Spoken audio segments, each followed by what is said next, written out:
Very good morning everyone. आज हम बात करने जा रहे हैं डिस्चार्ज ऑफ कॉन्ट्रैक्ट। संविदा की समाप्ति या संविदा का उन्मोचन किस किस तरीके से होता है। हम डिस्कस करेंगे सेक्शन 39, 56, 62, 63, 65। जब कभी कोई कॉन्ट्रैक्ट क्रिएट होता है, संविदा का निर्माण होता है, तो पार्टीज के बीच राइट्स और ऑब्लिगेशंस अराइज हो जाते हैं। पक्षकारों के अधिकार और दायित्व उत्पन्न होते हैं। जब हम कॉन्ट्रैक्ट पूरा कर देते हैं तो संविदा समाप्त हो जाता है। हमने संविदा के तहत कॉन्ट्रैक्ट के अंतर्गत हमने जो भी राइट्स या ऑब्लिगेशंस अराइज किए थे, जब हम उन जिम्मेदारियों को पूरा कर देते हैं, ऑब्लिगेशंस फुलफिल कर देते हैं, तो कंप्लीट हो जाता है कॉन्ट्रैक्ट और दोनों पार्टीज अपने अपने बंधन से, लीगल रिलेशन से आज़ाद हो जाते हैं। इसे कहते हैं टर्मिनेशन ऑफ कॉन्ट्रैक्ट या संविदा की समाप्ति। जो एक लीगल रिलेशन हमने क्रिएट किया था किसी कॉन्ट्रैक्ट के ज़रिए, वो लीगल रिलेशन अब एंड हो जाता है, वो समाप्त हो जाता है। तो ऐसे कौन कौन से तरीके हैं जिनसे कि कॉन्ट्रैक्ट का टर्मिनेशन यानी समाप्ति होती है, इसे हम इस चैप्टर में डिस्कस करेंगे। कॉन्ट्रैक्ट के डिस्चार्ज या टर्मिनेशन के क्या क्या तरीके हैं। बाय परफॉर्मेंस यानी निष्पादन द्वारा, यानी कॉन्ट्रैक्ट को पूरा करके। जो जिम्मेदारियां या ऑब्लिगेशंस कॉन्ट्रैक्ट में पार्टीज ने अराइज की थी, उन जिम्मेदारियों को, उन ऑब्लिगेशंस को फुलफिल करना यानी परफॉर्मेंस करना। इस तरह से कॉन्ट्रैक्ट डिस्चार्ज किया जा सकता है। And this is the best way. आपने जो ऑब्लिगेशन अपने ऊपर लिया है, आपने जो जिम्मेदारी ली है, आप उसे पूरा कर देते हैं और कॉन्ट्रैक्ट समाप्त होता है। ये सबसे एक बेस्ट तरीका है कॉन्ट्रैक्ट को समाप्त करने का। दूसरा है बाय म्यूचुअल एग्रीमेंट और कंसेंट, पारस्परिक सम्मति के द्वारा।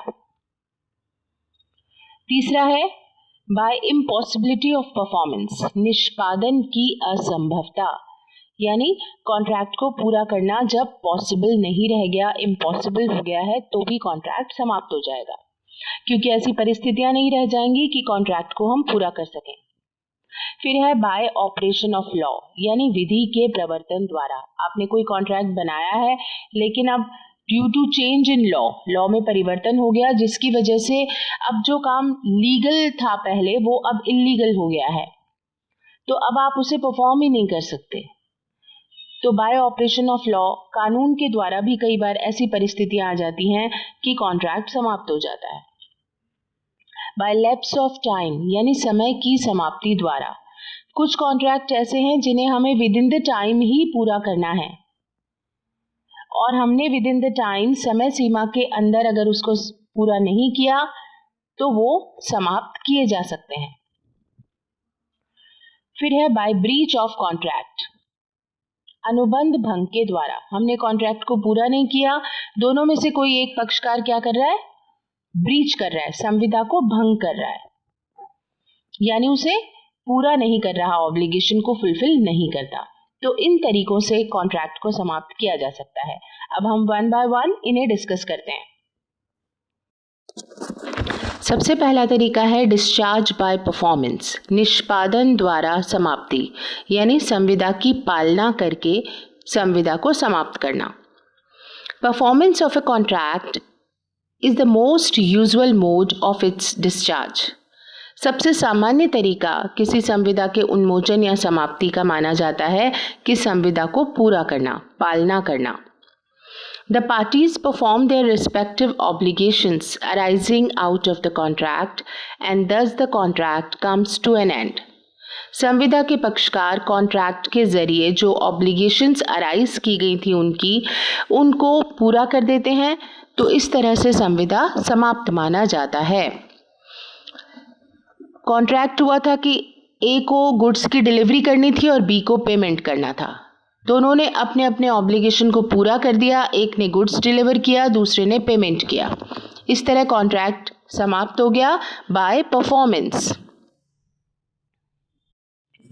ये भी दो प्रकार का होता है, एक्चुअल परफॉर्मेंस और अटेम्प्टेड परफॉर्मेंस। एक्चुअल परफॉर्मेंस यानी वास्तविक निष्पादन, यानी संविदा के जो पक्षकार हैं उनके द्वारा, दोनों के द्वारा अपने अपने दायित्वों को पूरा करना। When both the parties are going to fulfill their liabilities or obligations, this is called actual performance. And attempted performance, प्रस्तावित निष्पादन, जिसका मतलब होता है कि एक पक्षकार संविदा में अपने दायित्व को पूरा करने के लिए तैयार है। एक पार्टी अपने ऑब्लिगेशन को फुलफिल करने के लिए रेडी है और दूसरी पार्टी मना कर रही है, जिसकी वजह से कॉन्ट्रैक्ट का परफॉर्मेंस नहीं हो पा रहा। गुड्स की डिलीवरी करने वाला सप्लायर रेडी है गुड्स की डिलीवरी करने के लिए, जिस तारीख को उसने कहा था वो गुड्स डिलीवर करने के लिए रेडी है, लेकिन दूसरा पक्षकार गुड्स को लेने के लिए तैयार नहीं है, वो रिफ्यूज़ कर रहा है। तो जिस पक्षकार ने क्या किया, अटेम्प्ट किया, परफॉर्मेंस के लिए प्रयास किया उसने गुड्स को डिलीवर करने का, ये कहलाएगा अटेम्प्टेड परफॉर्मेंस, प्रस्तावित निष्पादन। इसके द्वारा क्या होता है, जो पक्षकार अटेम्प्ट कर रहा है परफॉर्मेंस का, यानी संविदा को पूरा करने की कोशिश कर रहा है, वो कह रहा है कि मैंने गुड्स रेडी कर दिया है, डिलीवर करने के लिए रेडी है गुड्स, तो ये अटेम्प्टेड परफॉर्मेंस करने वाला पक्षकार जो है वो तो गलती पे नहीं है, वो गिल्टी पार्टी नहीं है, उसने कॉन्ट्रैक्ट में अपने ऑब्लिगेशन को फुलफिल कर दिया है। दूसरी पार्टी की गलती है। गिल्टी पार्टी हो गया वो व्यक्ति जो मना कर रहा है, परफॉर्मेंस से, डिलीवरी लेने से मना कर रहा है, गुड्स को लेने से मना कर रहा है, वो हो गया दोषी पक्षकार। तो जो पक्षकार अटेम्प्टेड परफॉर्मेंस यानी प्रस्तावित निष्पादन करता है, यानी निष्पादन का यानी उसे पूरा करने का प्रस्ताव रखता है, वो कॉन्ट्रैक्ट में राइट्स अपने एज इट इज़ सिक्योर रखता है। मतलब अगर यहाँ पे ब्रीच कर दिया दूसरे पक्षकार ने, कॉन्ट्रैक्ट को पूरा करने से रिफ्यूज़ कर रहा है, तो ये अटेम्प्टेड परफॉर्मेंस करने वाला पक्षकार राइट टू स्यू रखता है कंपनसेशन के लिए, ब्रीच ऑफ कॉन्ट्रैक्ट के लिए ये स्यू भी कर सकता है।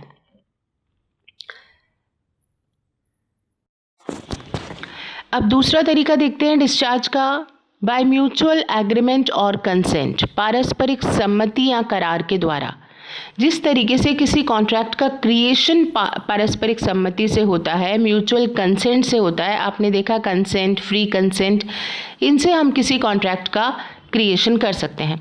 तो जिस तरीके से कॉन्ट्रैक्ट को जब आप फॉर्मेशन करते हो उस समय पार्टीज़ की कंसेंट चाहिए होती है, उसी तरीके से जब हम कॉन्ट्रैक्ट को समाप्त कर रहे हैं तो भी हम म्यूचुअल कंसेंट से, यानी एक दूसरे की सम्मति से, करार के द्वारा, एग्रीमेंट के द्वारा हम कॉन्ट्रैक्ट को समाप्त कर सकते हैं।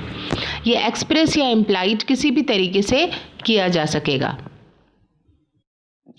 म्यूचुअल कंसेंट के द्वारा जब संविदा समाप्त करते हैं तो सबसे पहला तरीका आता है बाय नोवेशन, यानी नवीनीकरण के द्वारा।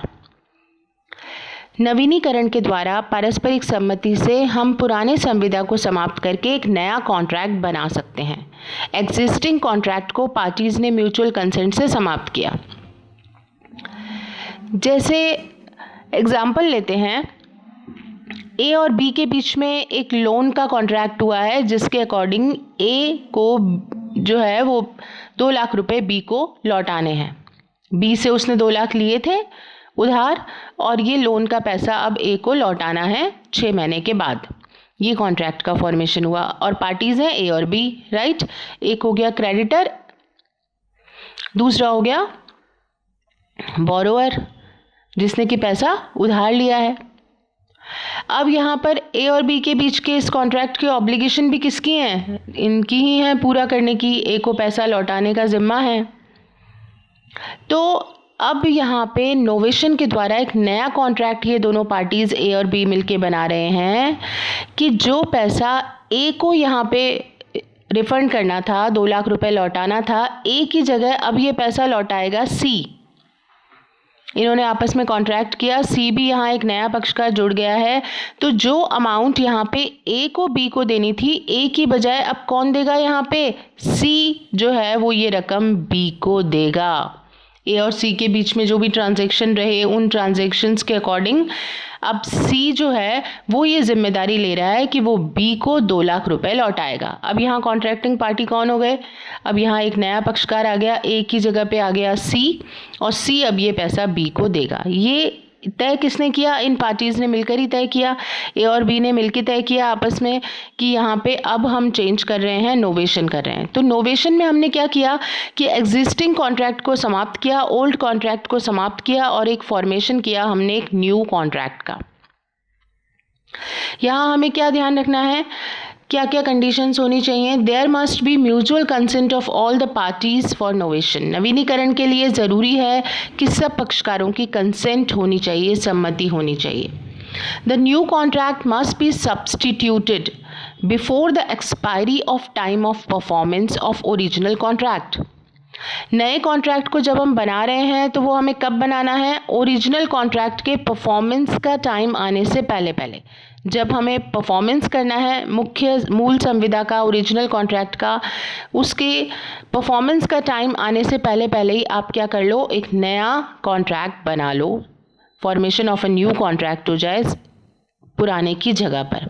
And must not be made after the breach of contract. ये ब्रीच होने के बाद नहीं होना चाहिए।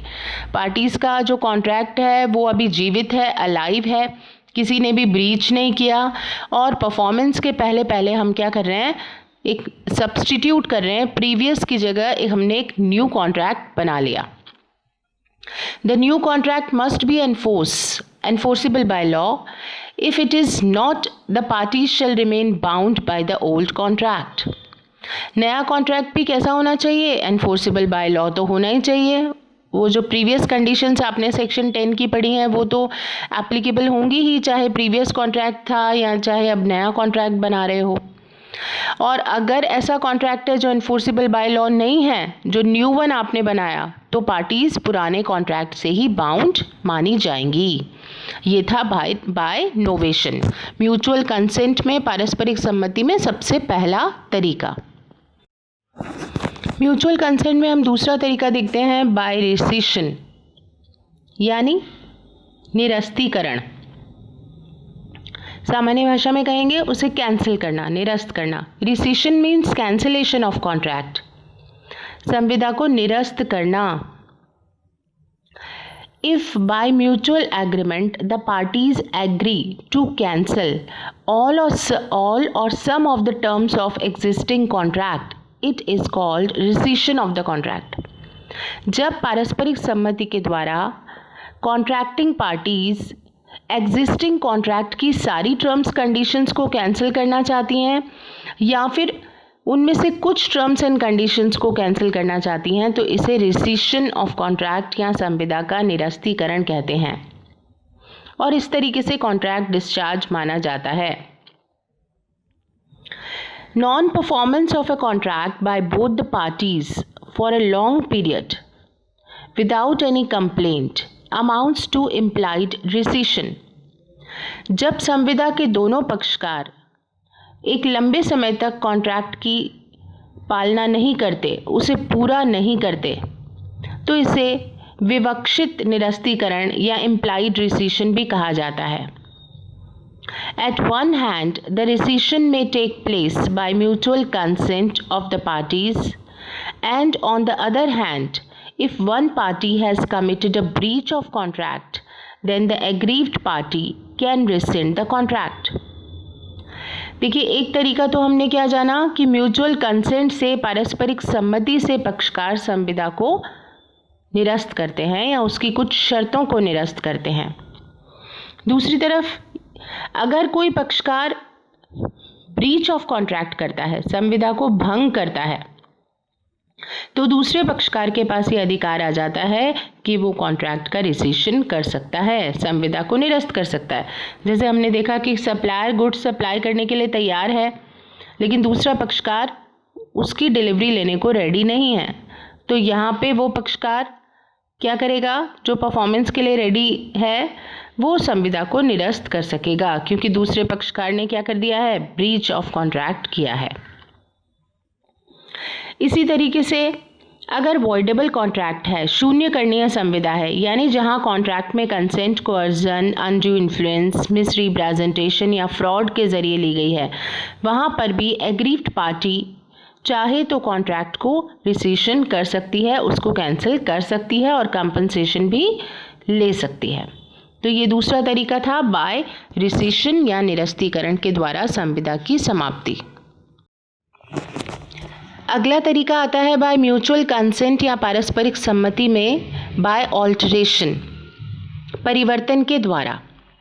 ऑल्टरेशन या परिवर्तन का मतलब है कि हम कॉन्ट्रैक्ट की टर्म्स एंड कंडीशंस में कुछ चेंज कर रहे हैं। एक या ज़्यादा टर्म्स एंड कंडीशंस जो हैं, शर्तें जो हैं संविदा की, उसमें हमने अपनी कंसेंट से आपस की कंसेंट से पारस्परिक सम्मति से करार के द्वारा हमने उसमें कुछ चेंज कर लिया। जैसे गुड्स की डिलीवरी 20 तारीख को होनी है, हमने 20 की जगह डिसाइड किया कि हम 20 को नहीं 25 को गुड्स की डिलीवरी करेंगे।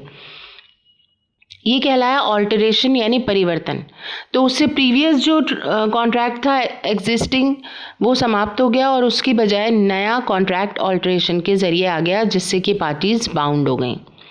जैसे अब सप्लायर जो है वो 20 की जगह कह रहा है मैं 25 को गुड्स की सप्लाई करूंगा, आप रेडी हैं। सेकंड पार्टी भी कहती है ओके नो प्रॉब्लम, मैं 25 को गुड्स की डिलीवरी लेने के लिए तैयार हूं। तो दोनों पार्टीज़ ने यहाँ ऑल्टरेशन कर लिया। अब जो प्रीवियस वन था कि 20 को ही गुड्स सप्लाई करना है, उसकी बजाय क्या हो गया कि 25 तारीख को गुड्स सप्लाई होगा, और इस बात के लिए दोनों पार्टीज़ बाउंड हैं। तो ऑल्टरेशन के ज़रिए हमने प्रीवियस कॉन्ट्रैक्ट को समाप्त किया। हमने यहाँ नोवेशन भी जाना था, नवीनीकरण। तो नवीनीकरण में तो क्या होता है, एक पक्षकार बदल सकता है, कंपलसरी नहीं है कि बदलेगा ही। मे बी कि एक पार्टी नई आ जाती है, कॉन्ट्रैक्टिंग पार्टीज़ के अलावा एक पार्टी जो है वो चेंज है। लेकिन ऑल्टरेशन जब हम करते हैं, परिवर्तन जब हम करते हैं, तो पक्षकारों का परिवर्तन नहीं होता, पार्टीज़ चेंज नहीं होती, सिर्फ कॉन्ट्रैक्ट की टर्म्स एंड कंडीशंस में चेंज होता है। नेक्स्ट है बाय रिमिशन। रिमिशन या परिहार भी कहा जाता है, इसे अभिमुक्ति भी कहा जाता है, तुष्टि भी कहा जाता है। रिमिशन का मतलब होता है by acceptance of lesser sum than a larger sum, अधिक धन के बदले कम धन स्वीकार करना। जैसे दो पार्टीज़ के बीच में कॉन्ट्रैक्ट हुआ है 2 लाख रुपए के लोन का, तो ऑब्वियस सी बात है कि बोरोवर जिसने पैसा 2 लाख उधार लिया है वो 2 लाख ही वापस करेगा। लेकिन due to some circumstances now he is not in a position कि वो कंप्लीट लोन का अमाउंट पे कर सके। तो 2 लाख की बजाय अगर ये कहता है कि मैं 1.5 लाख ही दे सकता हूँ, बाकी मेरी पोजीशन अगर नहीं है देने की, तो यहाँ पे जो क्रेडिटर है वो उसको 50,000 माफ़ कर रहा है। इसलिए कर रहा है क्योंकि अब कोई पोजीशन है भी नहीं, उसके पास भी नहीं है क्रेडिटर के पास कि वो कोई स्टेप ले, क्योंकि अब जो बोरोवर है वो इंसॉल्वेंट होने जा रहा है, इंसॉल्वेंट डिक्लेयर होने जा रहा है। तो उसे लगता है कि ठीक है 2 लाख की बजाय मैं 1.5 लाख ले लेता हूँ, अदरवाइज़ तो फिर वो कोर्ट के सेटलमेंट और जो प्रोविजंस हैं उन्हीं के अकॉर्डिंग ये व्यक्ति से पैसा मेरे पास आना है। तो इसने कहा ठीक है 2 लाख की जगह आप मुझे 1.5 लाख ही दे दीजिए और इस कॉन्ट्रैक्ट को हम डिस्चार्ज कर लेते हैं। तो यहाँ इसने क्या कर लिया, ज़्यादा की बजाय कम धन स्वीकार किया। Acceptance of lesser sum than a larger sum, this is called remission, परिहार, और इसके द्वारा कॉन्ट्रैक्ट समाप्त माना जाता है। नेक्स्ट है बाय वेवर, अभित्याग द्वारा। वेवर का मतलब होता है आप अपने अधिकार को छोड़ रहे हो, गिव अप कर रहे हो।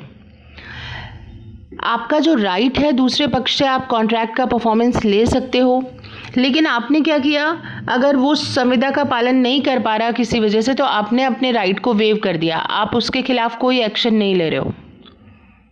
पेंटिंग बनाने के लिए कहा था पेंटर ने, अब वो पेंटिंग नहीं बना रहा है, ब्रीच कर रहा है, तो आप अपने राइट को वेव कर रहे हो। आप कहते हो ठीक है ओके लीव इट, आप उसे बाउंड नहीं कर रहे हो, आप उसे फ्री कर रहे हो कॉन्ट्रैक्ट से। तो यहाँ आपने क्या कर दिया, अपने कॉन्ट्रैक्ट को, अपने जो राइट था कॉन्ट्रैक्ट का, उसमें अपने राइट्स को आपने वेव करके, अभित्याग करके कॉन्ट्रैक्ट को समाप्त कर दिया। तो डिस्चार्ज करने का ये भी एक तरीका हुआ कि हम कॉन्ट्रैक्ट की परफॉर्मेंस की लायबिलिटी से दूसरे व्यक्ति को रिलीज़ कर रहे हैं, आज़ाद कर रहे हैं बाय वेवर। तो ये हमने जाने 5 तरीके जिसमें कि बाय म्यूचुअल कंसेंट किसी कॉन्ट्रैक्ट को समाप्त किया जाता है।